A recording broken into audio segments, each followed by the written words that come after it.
नमस्कार, मैं हूं गौरव अग्रवाल। आप देख रहे हैं जी बिजनेस। बजट आ चुका है और बजट के साथ ही साथ टैक्स पेयर्स पर लगान भी लग चुका है। जी हां, वित्त मंत्री ने बजट में छोटे टैक्स पेयर्स को महंगाई के मार से राहत देने की कोशिश की है। वित्त मंत्री ने पहली बार घर खरीदने वालों को होम लोन के ब्याज पर 50,000 रुपए अतिरिक्त टैक्स छूट देने का ऐलान किया है, जबकि हाउस रेंट पर सालाना राहत 24,000 रुपए से बढ़ाकर 60,000 रुपए कर दी गई है।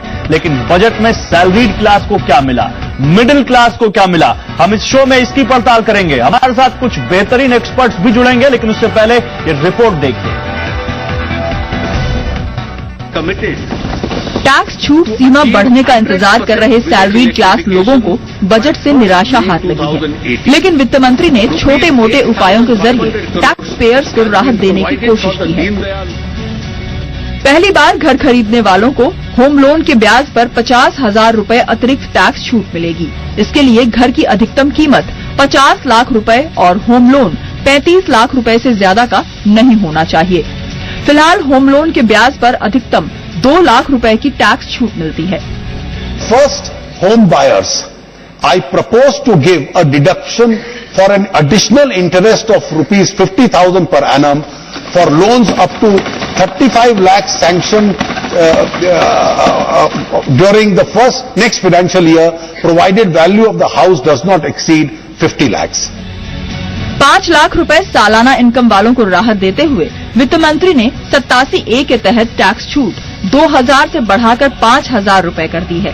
यानी 5 लाख रुपए सालाना इनकम वाले अतिरिक्त 3,000 रुपए बचा सकेंगे। इससे 2 करोड़ से ज्यादा टैक्स पेयर्स को फायदा होगा।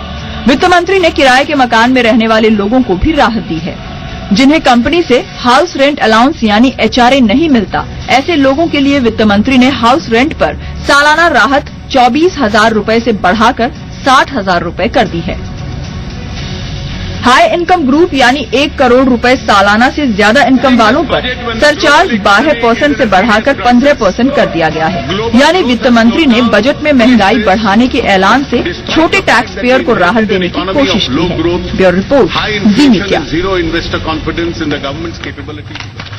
तो साफ है, यहाँ पर टैक्स पेयर्स को अब लगान ज्यादा देना पड़ेगा। वित्त मंत्री ने सैलरीड क्लास और मिडिल क्लास पर अपनी राहत नजर इनायत या कहें उनको थोड़ा आराम देने की, थोड़ा ईज और उनकी लाइफ करने की कोशिश की नहीं, वरना यहां पर वित्त मंत्री से सैलरी क्लास कुछ ज्यादा खुश होता। हम इस बारे में बात करेंगे, हमारे साथ कुछ एक्सपर्ट्स भी, लेकिन एक और रिपोर्ट दिखाते हैं आपको। वित्त मंत्री अरुण जेटली ने सैलरी क्लास से लगान वसूलने की कोशिश की है। हम क्यों कह रहे हैं, आपको साफ बताते हैं। अब विड्रॉल के वक्त पीपीएफ और ईपीएफ के 60% हिस्से पर टैक्स लगेगा, जो पहले नहीं लगता था, लेकिन वित्त मंत्री ने एनपीएस होल्डर्स को राहत दी है। अब एनपीएस के विड्रॉल पर 40% हिस्सा टैक्स फ्री होगा। इसके अलावा सरकार नए कर्मचारियों के ईपीएफ खाते में 8.33% का योगदान देगी। ये रिपोर्ट देखिए। बजट में वित्त मंत्री ने मिडिल क्लास से लगान वसूलने की कोशिश की है। वित्त मंत्री ने ईपीएफ और पीपीएफ विड्रॉल को टैक्सेबल बनाकर मिडिल क्लास को तगड़ा झटका दिया है। अब विड्रॉल के वक्त पीपीएफ और ईपीएफ का 60% हिस्सा टैक्सेबल होगा। अभी तक ये दोनों फंड एग्जेम्प्ट यानी ट्रिपल में शामिल थे, यानी इनमें निवेश से लेकर विड्रॉल तक कोई टैक्स नहीं लगता था। लेकिन इस साल 1 अप्रैल से ये स्कीम अब ईईटी यानी एग्जेम्प्ट टैक्स में शामिल हो जाएंगी। हालांकि वित्त मंत्री ने न्यू पेंशन सिस्टम यानी एनपीएस को ज्यादा आकर्षक बना दिया है। अब एनपीएस के विड्रॉल पर कुल फंड का 40% टैक्स फ्री होगा। फिलहाल एनपीएस का पूरा विड्रॉल अमाउंट टैक्सेबल होता है। वित्त मंत्री ने बजट में नई नौकरी शुरू करने वालों को तोहफे का ऐलान किया है। सरकार ऐसे कर्मचारियों की ईपीएफ अकाउंट में 8.33% का योगदान करेगी। ये रकम सरकार कर्मचारी के खाते में 3 साल तक डालेगी। इस खाते में कर्मचारी की बेसिक सैलरी का 12% जमा होगा, जबकि इतनी ही रकम कंपनी भी जमा करेगी। आपको बता दें कि ये स्कीम 15,000 रुपए की सैलरी वालों के ईपीएफ अकाउंट पर लागू होगी। सरकार ने इसके लिए 1,000 करोड़ रुपए का प्रावधान किया है। In order to incentivize creation of new jobs in the formal sector, the government will pay the employees pension fund contribution of 8.33% for all new employees enrolling in EPFO for the first 3 years of their employment. दरअसल PPF और EPF middle class के बीच काफी लोकप्रिय है। और इन दोनों के withdrawal को टैक्सेबल बनाकर वित्त मंत्री ने इन्हें तगड़ा झटका दिया है। ब्यूरो रिपोर्ट, जी मीडिया। और आइए जल्दी से आपको बता देते हैं कि कितना बदला इनकम टैक्स। अब इनकम टैक्स स्लैब में क्या चेंजेस हुए। हालांकि कोई बहुत बड़ा चेंज तो नहीं हुआ, लेकिन जो भी हुआ आपको समझाते हैं। 3 लाख रुपए तक की कमाई है तो पहले 5,150 रुपए का टैक्स था, वो करीब 2,175 रुपए लगेगा। 2,975 रुपए का आपको फायदा होगा। अगर यही कमाई 5 लाख रुपए है तो 25,750 रुपए का टैक्स अब घटकर 22,875 रुपए होगा। करीब 2,875 रुपए का आपको यहां फायदा होगा 87A की वजह से, जिसमें 2,000 का फायदा बढ़ाकर 5,000 किया गया है। तो ये इनकम टैक्स बदला है। स्लैब में कोई चेंज नहीं है, लेकिन 87A की वजह से आपको ये फायदा वित्त मंत्री ने दिया है। 7 लाख रुपए कमाई है, 66,950 रुपए पहले टैक्स देना पड़ता था अगर, तो अब 67,275 रुपए देना पड़ेगा। 325 रुपए का नुकसान हुआ है यहां पर। कैसे, ये भी समझने की कोशिश करेंगे। 10 लाख रुपए की कमाई है और 1,28,750 रुपए पहले टैक्स था, तो सरचार्ज कुछ लगाया वित्त मंत्री ने। उसके बाद 1,29,375 रुपए टैक्स बढ़ गया है और ये 625 रुपए का नुकसान इस स्लैब में होता दिखता है। तो 5 लाख तक फायदा है, लेकिन 5 लाख के ऊपर जहां 7 लाख क्रॉस करते हैं आप, वहां पर आपको ज्यादा टैक्स देना पड़ेगा, क्योंकि वित्त मंत्री ने सरचार्ज लगाया। मेरे साथ 2 खास मेहमान हैं। कृष्ण मल्होत्रा है national tax head, Shardul Amarchand Mangaldas, Rakesh Nangia है managing partner Nangia and company. आप दोनों का बहुत स्वागत है। और मल्होत्रा साहब, सबसे पहले आपके पास आएंगे। हमने बहुत बातें की हैं टैक्स के ऊपर सर, और हमने बहुत आपसे जानने की कोशिश की। आपने कई बार समझाया है, टैक्स के नजरिए से देखें, मिडिल क्लास के नजरिए से देखें, सैलरीड क्लास के नजरिए से देखें, तो कैसा लगा बजट और क्या आपको निराशा हुई इस बजट से? देखिए, मैं सबसे पहले तो ये कहूंगा कि जो मेनली जहां तक ज्यादा टैक्स करने की बात है, इस बार जो हाई इनकम लोग थे उनको ज्यादा टैक्स करने की कोशिश की। जैसे आपने कहा कि डिविडेंड्स के ऊपर, जिनके 10 लाख से ज्यादा डिविडेंड है, उसके ऊपर over and about dividend distribution tax के अलावा भी 10% का ऑड लेवी किया, नंबर 1। नंबर 2, जिनकी 1 करोड़ से ज्यादा इनकम है उनके ऊपर भी 10% सरचार्ज को इंक्रीज करके 15% किया। और भी देखें, जो भी एक्सपेंसिव हुई हैं, जो हमारी फ्रिज या जो गाड़ियां या जो भी चीजें एक्सपेंसिव हुई हैं, जो लोग रिच इनकम ब्रैकेट में आते हैं उनको ज्यादा टैक्स करने की कोशिश की। नहीं सर, लेकिन मिडिल क्लास को क्या राहत दिखी आपको? मिडिल क्लास को कुछ राहत दिखी आपको? मिडिल क्लास के अंदर इंडिविजुअल्स को कोई रेट में ज्यादा एक्सपेक्टेड नहीं था कि 2.5 लाख की लिमिट को और इंक्रीज करें। लेकिन हाँ, एक चीज है कि जो हाउसिंग के एंगल से है कि जो पहले लोगों की कंप्लेंट थी कि अगर नया घर आप खरीदते हैं, 3 साल में अगर कंस्ट्रक्शन नहीं करते हैं या ऑक्यूपाई नहीं करते हैं तो आपको रिलीफ नहीं मिलता था। वो 3 साल की लिमिट जो रिक्वेस्ट थी, क्योंकि बिल्डर्स लेट करते हैं, वो उन्होंने 5 साल की कर दी। प्लस 80E के जिनका कोई घर नहीं है, अगर आप 50 लाख तक का कोई घर लेते हैं और 35 लाख का लोन लेते हैं, उसमें 50,000 रुपीज की आपको डिडक्शन उन्होंने और दी है। और 80GG के अंदर भी जिन लोगों का घर नहीं है और घर ना होने के बाद भी उनको अलाउंस नहीं मिलता, या जो HR मिलता है उसकी लिमिट पहले 24,000 थी, वो इंक्रीज करके 60,000 की है।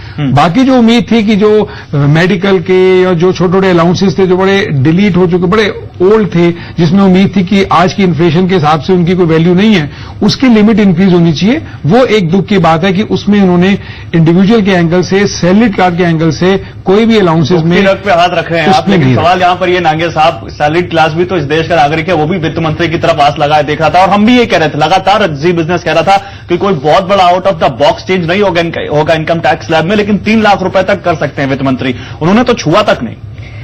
एक बड़ी इंटरेस्टिंग चीज बताता हूं, जो आपने बड़ा कहा कि जो सैलरी वालों के लिए क्या कहा फाइनेंस मिनिस्टर ने, ये कि जो मेरा पर्सनल इनकम टैक्स जो इंडिविजुअल सैलरी से आ रहा है, सैलरी प्लस इंडिविजुअल कैपेसिटी से आ रहा है, इस कॉर्पोरेट से ज्यादा टैक्स है।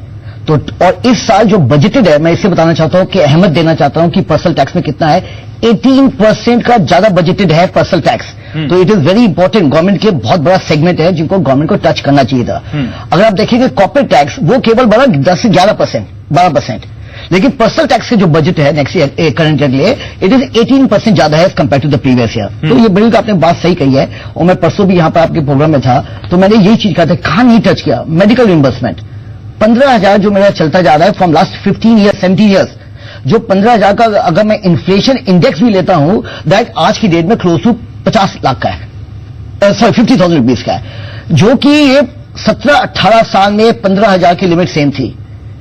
सिंपली जो गवर्नमेंट ने केवल राहत दी है, बिल्कुल जो कह रहे हैं कि इन्होंने की आपको जो रेंट की दी है, एक वही एक टेंजिबल राहत है। लेकिन जितनी कम से कम 7 ऐसी एग्जामिशंस हैं जो 100 रुपए 200 नहीं, चलती है। और लगान वसूला है, वो क्यों वसूला, वो भी हम बता रहे हैं। मल्होत्रा साहब, ईपीएफ और पीपीएफ जो सदियों से टैक्स फ्री था, और ट्रिपल ई के कॉन्सेप्ट में जो आता था एग्जाम निवेश, इंटरेस्ट और विड्रॉल, कहीं पर टैक्स नहीं लगता था, वहां आप निकालने पर टैक्स लगेगा। तो ये भी तो एक मिडिल क्लास, क्योंकि उसके लिए ईपीएफ और पीपीएफ सबसे ज्यादा मायने रखता है। वो एक चीज जरूर है, लेकिन एनपीएस के अंदर, लेकिन जो एनपीएस है, जो एनपीएस स्कीम्स के अंदर है, उसमें पहले एग्जेम्पशन नहीं थी, उसमें एक अच्छा स्टेप लिया है। एनपीएस तो अभी लॉन्च किया है। एनपीएस में उन्होंने कहा है कि अगर आप विड्रॉ करेंगे at the time of retirement 40% उसकी जो विड्रॉल है उस पर टैक्स नहीं लगेगा। एनपीएस पे उन्होंने जोर दिया है, लेकिन आपकी बात ठीक है कि जो पीएफ के ऊपर या सुपर एन्युएशन के ऊपर जो एक एडिशनल बर्डन आया है, वो थोड़ा सा सर्टनली एक सैलरीड क्लास को बहुत बड़ा वो पिंच देगा। एक चीज बोलना चाहता हूँ, इसमें बहुत इंपॉर्टेंट है। गवर्नमेंट ने क्या कहा है कि पीएफ, सुपर एन्युएशन और पेंशन स्कीम एनपीएस तीनों को अलाइन कर दिया है। तो पहली चीज ध्यान रखेंगे, तीनों में टैक्सेबिलिटी हो गई है, केवल एनपीएस में टैक्सेबिलिटी नहीं हुई है। तो this is one part is important कि हमें ध्यान, वही 40% पार्ट। हाँ, ये पहली बार हुआ है।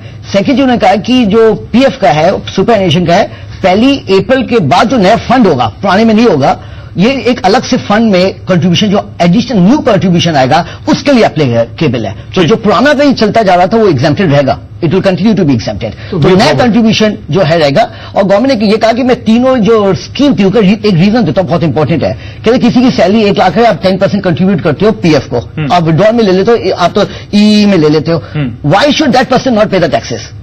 जो रिच क्लास है, जो पूरा इतना हैवी कंट्रीब्यूट करती है और वो ई का एडवांटेज लेती है, तो गवर्नमेंट उनको भी चेक करना चाहती थी कि वो बड़ा substantial should not distribute in rich and middle class. Could have been a very good suggestion, it should have been a good suggestion. उन्होंने जब इस बात को खुद कहा कि जिनकी अर्निंग एबिलिटी ज्यादा, वो ज्यादा टैक्स दे सकते हैं, तो इसमें कोई मैकेनिज्म क्यों नहीं आ सकता? Very fair. सवाल यहाँ पर ये, ठीक है, आप रहिए मेरे साथ, एक छोटे से ब्रेक के लिए रुक रहे हैं। ब्रेक के बाद जब लौटेंगे तो कुछ और भी मेहमान हमारे साथ जुड़ेंगे, उनसे भी हम बात करेंगे।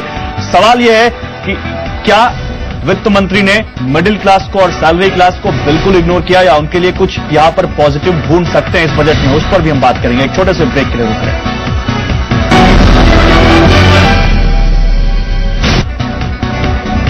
और अब बात उसकी जिस पर सबकी नजर टिकी होती है बजट में, कि आखिर क्या चीज सस्ती हुई है और क्या महंगा हुआ है, किस चीज के दाम बढ़ेंगे और क्या सस्ता हो सकता है। तो आइए हम आपको बताते हैं कि वित्त मंत्री ने बजट में क्या महंगा किया है और क्या सस्ता किया है। देखिए रिपोर्ट।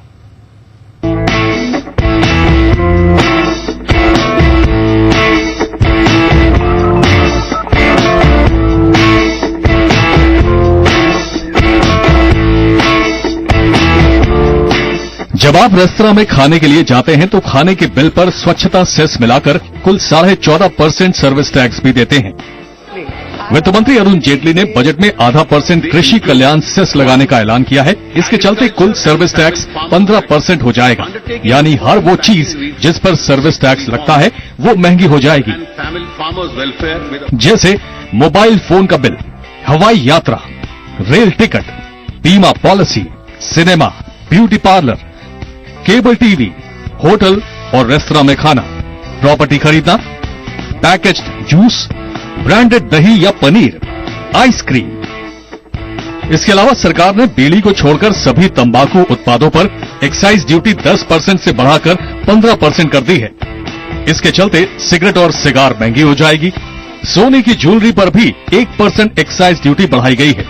इसके अलावा ब्रांडेड गारमेंट्स पर भी एक्साइज ड्यूटी बढ़ गई है, यानी इन सब सामानों के लिए अब आपको ज्यादा दाम चुकाने होंगे।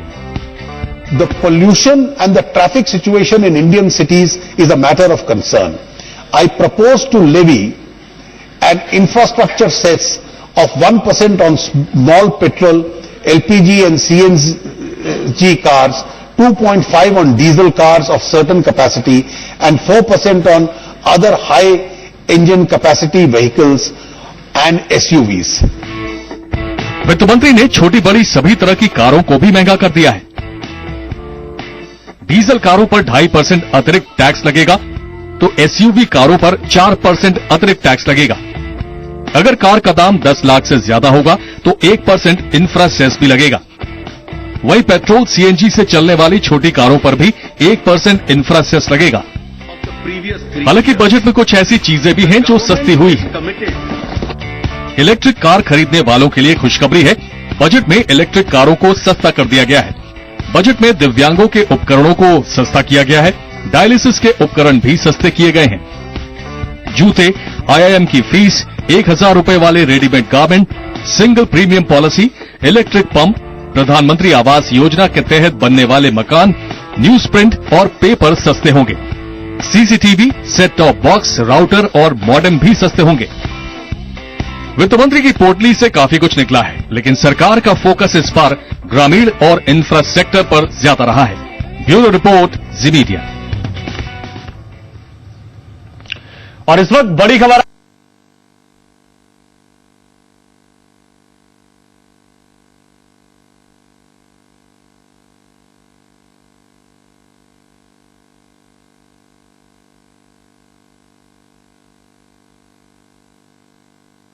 बढ़ाए गए हैं। ₹1.47 डीजल महंगा हो गया है। तो बड़ी खबर, पेट्रोल ₹3 से ज्यादा सस्ता हो गया, जबकि डीजल ₹1.47 पर लीटर महंगा हुआ है। इस वक्त की बड़ी खबर, पेट्रोल सस्ता हुआ है। ₹3.02 प्रति लीटर से ज्यादा, ₹3.02 प्रति लीटर पेट्रोल सस्ता हुआ है, जबकि डीजल की कीमतों में ₹1.47 प्रति लीटर इजाफा किया गया है। तो बड़ी खबर इस वक्त की, पेट्रोल सस्ता, डीजल महंगा। दिल्ली में डीजल ₹1.47 प्रति लीटर बढ़ गया है, जबकि पेट्रोल की कीमतों में ₹3.02 प्रति लीटर की कटौती की गई है। तो कारें भले महंगी हो गई हों इस बजट में, लेकिन पेट्रोल जरूर सस्ता हुआ है आपके लिए, तो एक बैलेंस जरूर है आपके लिए। और पेट्रोल की कीमतों में गिरावट हुई है, पेट्रोल की कीमतें कम हुई हैं। छोटे से ब्रेक के लिए रुक रहे हैं, तुरंत लौट रहे हैं। टैक्स पेयर्स पर लगान हमारा खास कार्यक्रम जारी है।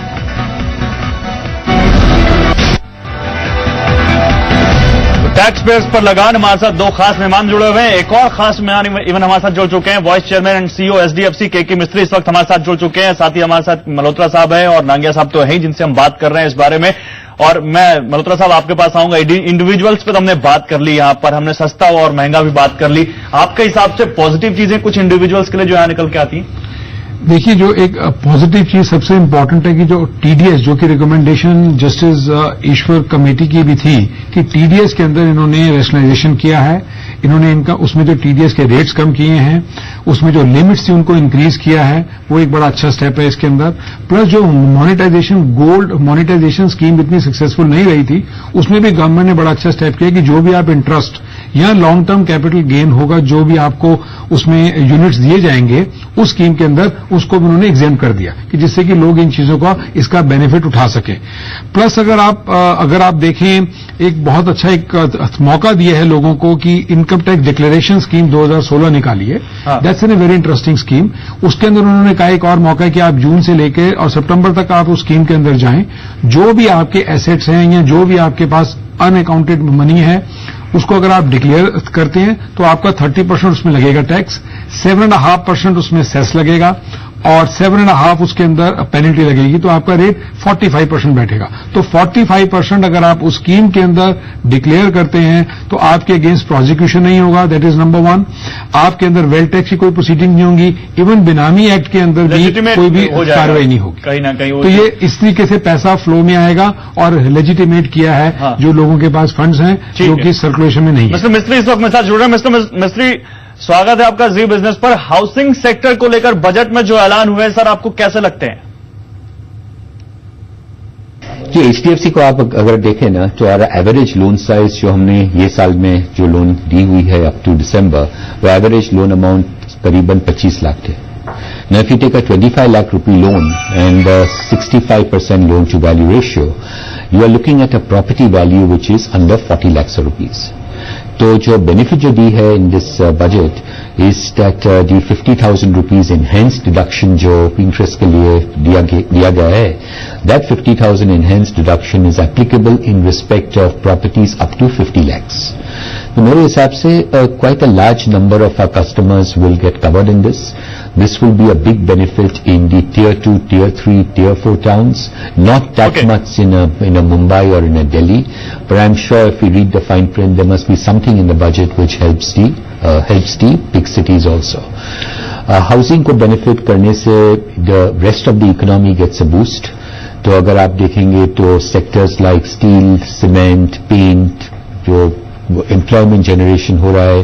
Housing creates a lot of employment in the form of plumbers and carpenters and so on and so forth. And more equally important is the fact that it satisfies a social objective, which is to provide housing for far more people. तो मतलब आपके हिसाब से social objective पूरी तरह से fulfil किया है यहां पर वित्त मंत्री ने. लेकिन सर, पहली बार घर खरीदने वालों के लिए बजट में कुछ रियायतें दी गई हैं. कितना असर पड़ेगा हाउसिंग सेक्टर पर इसका, पर्टिकुलरली आपके सेक्टर पर? So ज्यादातर जो लोग जो प्रॉपर्टीज लेते हैं, they are all first time buyers. India के अंदर usually when you find that a person buys a property, buys it for keeps. काफी कम रीसेल में होता है. The resale market is more in the big cities, because when you buy your first home in a city like Mumbai, for example, you cannot afford to buy something which is close to where you work. You generally buy a property which is very, very far away. And over time, आपकी जब income बढ़ती है, you sell that property and come closer to town. So most borrowers or most home buyers are indeed first-time home buyers. Okay sir, लेकिन एक सवाल और है sir. Rural sector के लिए बजट में जो ऐलान हुआ उसे कैसे देखते हैं सर? सरकार ने ग्रामीण इलाकों पर अपना फोकस बढ़ाया है, ग्रामीण रूरल इंफ्रास्ट्रक्चर, रूरल इकोनॉमी. आपको कैसा लगा रूरल एरियाज पर यह फोकस? देखिए, रूरल के लिए तो बजट ने काफी कुछ किया है, एज वॉज एक्सपेक्टेड. अगर आप आज इकोनॉमी देखेंगे, the urban economy is doing reasonably well. The rural economy जो है, the rural economy has slipped up a bit in the last couple of years, largely because of poor monsoons, weak monsoons. So there was a need to push the rural economy, push growth in the rural economy, क्योंकि वो करने से consumption from rural areas would increase. So that the budget has done very appropriately. And as I said earlier, हमारी जो average loan size है वो 25 लाख रुपया है. So with the pay commission recommendations, with higher incomes, with government, people working with the government, with the focus on the rural economy, hopefully all of that will benefit the kind of customers who we cater to. We have a more guest. Okay, we have a more guest. मेरे साथ एक और खास मेहमान जुड़ चुके हैं, Ashok Wadhwa, group CEO ambit holdings. Mister Wadhwa, बहुत स्वागत है जी बिजनेस पर. और सबसे पहले कॉर्पोरेट्स की तरफ से आपको नजरिया जानेंगे, कैसा लगा सर बजट? देखिए, कॉर्पोरेट की एक्सपेक्टेशंस काफी लो थी, तो गवर्नमेंट ने उन एक्सपेक्टेशंस को डिस्टर्ब नहीं करके कॉर्पोरेट के लिए एक तरफ से पॉजिटिव एटीट्यूड रखा है.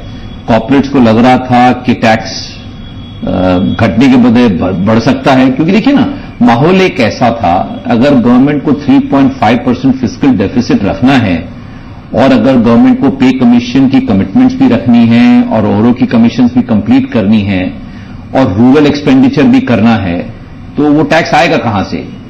कॉर्पोरेट से आएगा और पैसे वालों से आएगा और अर्बन से आएगा, अर्बन इंडिया से आएगा. तो एक तरफ से कॉर्पोरेट्स की एक्सपेक्टेशन काफी लो थी.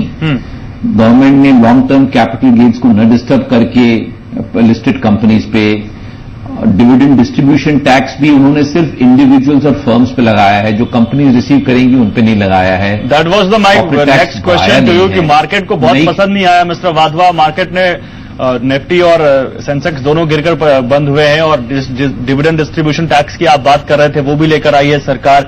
तो मार्केट के लिहाज से आपको क्या लगता है कल जब ओपन होगा मार्केट तो क्या देखेंगे आपको क्या लगता है? देखिए जो मार्केट आज काफी वॉलेटाइल था मार्केट. आज निफ्टी कम से कम 600 पॉइंट ऊपर नीचे गया 2 घंटे के बीच. मेरे हिसाब से जो मार्केट अल्टीमेटली नीचे क्लोज हुआ है वो हमारे बजट की वजह से नहीं था. अगर आप देखें, चाइना आज 3.5-4% नीचे क्लोज हुआ है, हांगकांग आज नीचे क्लोज हुआ है, जापान आज नीचे क्लोज हुआ है, यूरोप जब खुला था तो नीचे खुला था. तो फिर से मुझे लगता है कोई ग्लोबल वॉलेटिलिटी फिर से सेटल हो रही है, उसकी वजह से इंडियन मार्केट को भी फर्क पड़ा था. मेरे हिसाब से ये डिविडेंड, देखिए ना, आप डिविडेंड डिस्ट्रीब्यूशन टैक्स जो आप बात कर रहे हैं, आप जरा कैलकुलेट कीजिए कि टोटल डिविडेंड जो कंपनीज इशू करती हैं वो कुछ 20,000 करोड़ का है. उस 20,000 करोड़ में से आप देखें तो आधा तो गवर्नमेंट का खुद का पैसा है, 10,000 करोड़ बचा. 10,000 करोड़ में से अगर 10% और लग भी जाता है तो कितना टैक्स लेती है? 1,000 करोड़, 1,500 करोड़.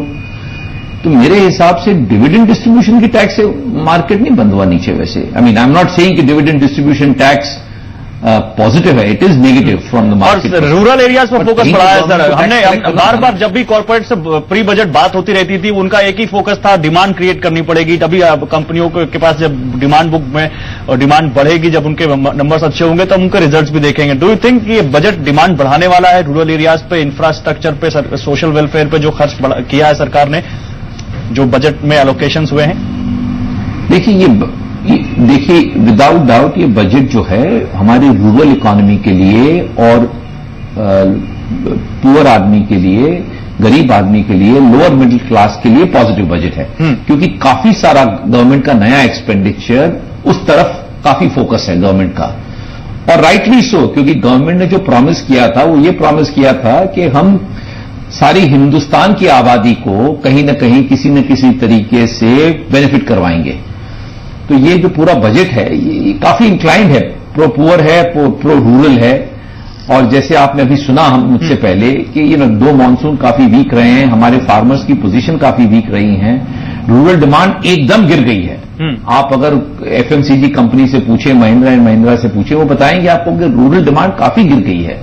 उस डिमांड को सपोर्ट करने के लिए कुछ न कुछ तो गवर्नमेंट को करना था, और अगर वो डिमांड आती है तो हमारे कॉर्पोरेट इंडिया के भले के लिए है वो। एग्जैक्टली। मैं एक क्वेश्चन और होगा आपसे बिफोर गोइंग ऑन ब्रेक, एक क्वेश्चन और होगा कॉर्पोरेट टैक्स को लेकर जो एक्सपेक्टेशंस, हालांकि आपने पहले कहा कि बहुत एक्सपेक्टेशंस नहीं थी और पॉजिटिव रुख रहा सरकार का कॉर्पोरेट्स की तरफ से, उसके बावजूद 1% कम करके 29% पर लाए हैं। आपको लगा था कि 29, आपने उम्मीद की थी 29% से ज्यादा की, या 29% ही उम्मीद की थी? नहीं, मेरे हिसाब से तो इससे ज्यादा मेरी उम्मीद थी भी नहीं। गवर्नमेंट ने एक बहुत पॉजिटिव इशू सेटल किया है कि जो नई कंपनी मैन्युफैक्चरिंग सेक्टर में आएंगी अप्रैल 1 के बाद, उन कंपनीज को ऑप्शन है कि आप 25% के टैक्स पे टैक्स भरिए और आपको कोई कंसेशन नहीं मिलेगा। ऐसे करने से गवर्नमेंट ने एक बहुत क्लियर अनाउंसमेंट कर दी है कि जो हमने लास्ट ईयर कहा था कि हम विड्रॉ करेंगे कंसेशंस और रेट हम 25% पे ले जाएंगे, वो कमिटमेंट एक तरफ से गवर्नमेंट ने रियल बना दी है। ओके। नई कंपनीज को वो कंसेशन देने के बाद। ठीक है सर, आप रहिए मेरे साथ, और तमाम एक्सपर्ट्स भी मेरे साथ जुड़े हुए हैं इस पैनल में जिनसे हम बात कर रहे हैं। यहां रुक रहे हैं एक छोटे से ब्रेक के लिए, तुरंत लौट रहे हैं। ब्रेक के बाद भी हमारी ये खास चर्चा खास एक्सपर्ट से individual, corporate, social, rural, middle class, third class, सबके बारे में बात कर रहे हैं। सबके लिए बात कुछ अच्छा निकालने की कोशिश कर रहे हैं। खराब तो कुछ हुआ है लेकिन अच्छा हम निकालने की कोशिश कर रहे हैं। एक छोटे से ब्रेक के लिए।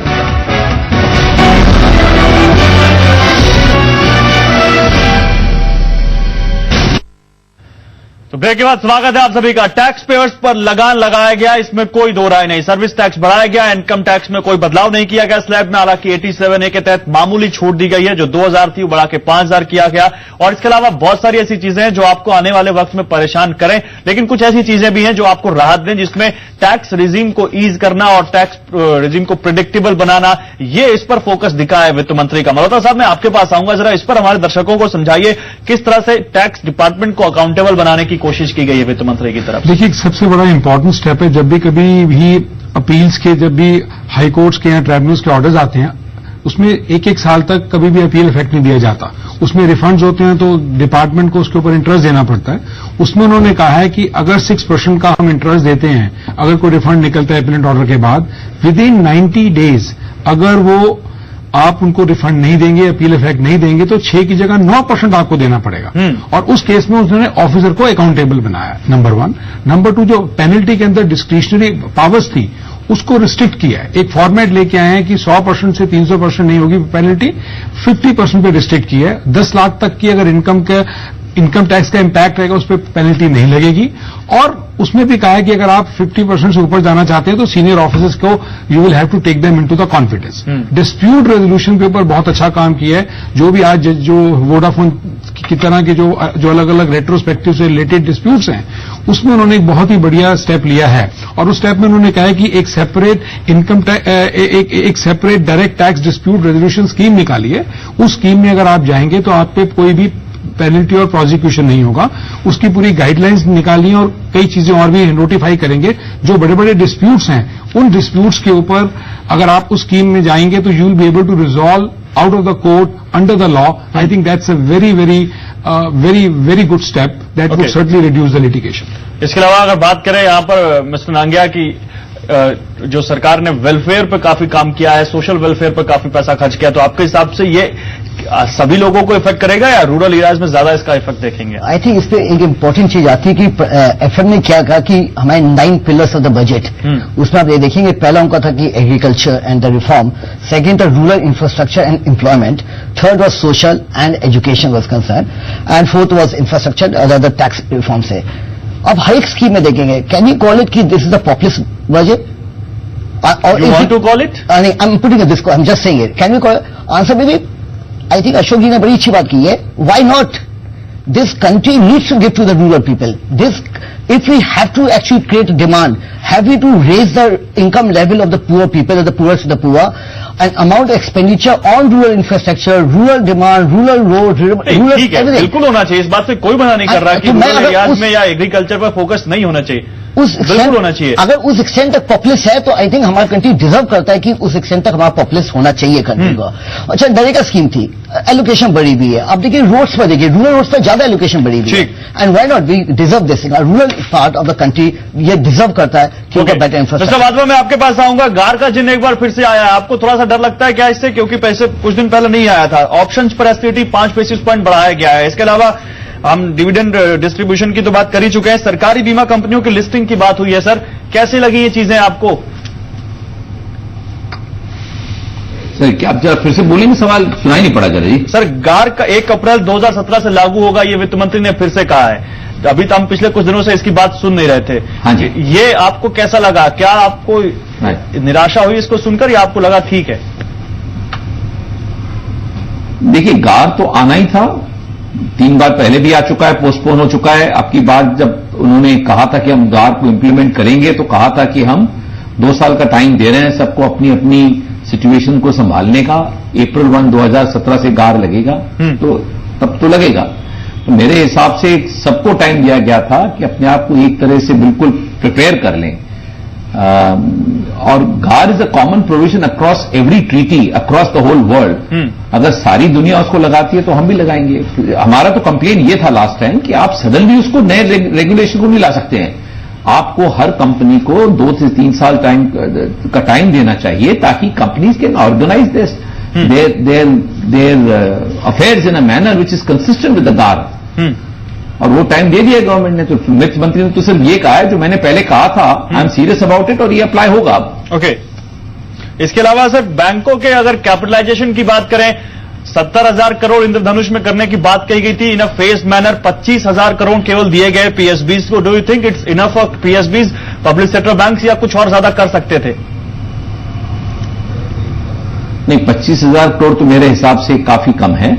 हमने एक एक्सट्रापोलेशन किया था कि अगर 9% क्रेडिट की ग्रोथ से अगर इकोनॉमी बढ़ती है, 9% क्रेडिट ग्रोथ है इकोनॉमी में 4 साल के लिए, तो गवर्नमेंट को कम से कम 2 लाख करोड़ की जरूरत थी। 70,000 करोड़ से नहीं होना काफी। गवर्नमेंट को कम से कम इस साल 50 से 75,000 का प्रोविजन करना चाहिए था। अगर वो करते तो मेरे हिसाब से street would have been very happy with it. और देखिए ना, फिर से हमको ये देखना है कि अगर वो कह दें पर अगर वो ला ना पाए, उससे अच्छा है तो न कहें। तो वित्त मंत्री ने एक चीज तो अच्छी कही है, जो उनको लगता है कि वो नहीं कर सकते उन्होंने कहा ही नहीं है। यहां भी एक चीज पॉजिटिव आपको मिल रही है यहां पर इसमें, लेकिन मेरे पास समय कम है और एक छोटे छोटे कमेंट सबसे लेते हैं। मिस्टर नांगे, आपसे शुरू करते हैं। आपके हिसाब से आप कैसे समअप करेंगे इसको? आप 20 सेकंड आपके पास। I think is a very progressive budget. Government has taken the need of individuals, sectoral need, middle class, corporate class, repose faith in the complete war, productive budget, and at the same time looking into the rural demand. I think it's a very is a positive and a good budget. साहब, आप कैसे समझ करेंगे इसे? देखिए, मेरे हिसाब से बहुत अच्छा ये बजट है। और अगर आप देखें एनडीए गवर्नमेंट की जो भी उनके जब उन्होंने इलेक्शन किया तो जो उन्होंने कहा कि जो हम अचीव करना चाहते हैं, अगर उसको आप कंपेयर करें तो वो पिछले साल से हटा नहीं है बिल्कुल। हर सेक्टर को किया टच। सिर्फ एक ही कमी थी कि एग्रीकल्चर और जो इरिगेशन में या जो एक गरीब आदमी के लिए कुछ नहीं था, इसमें उन्होंने इनफ दिया है। जो बात चल रही थी कि रिच लोगों के ऊपर लगना चाहिए टैक्स, कंप्लीट नहीं लगाया।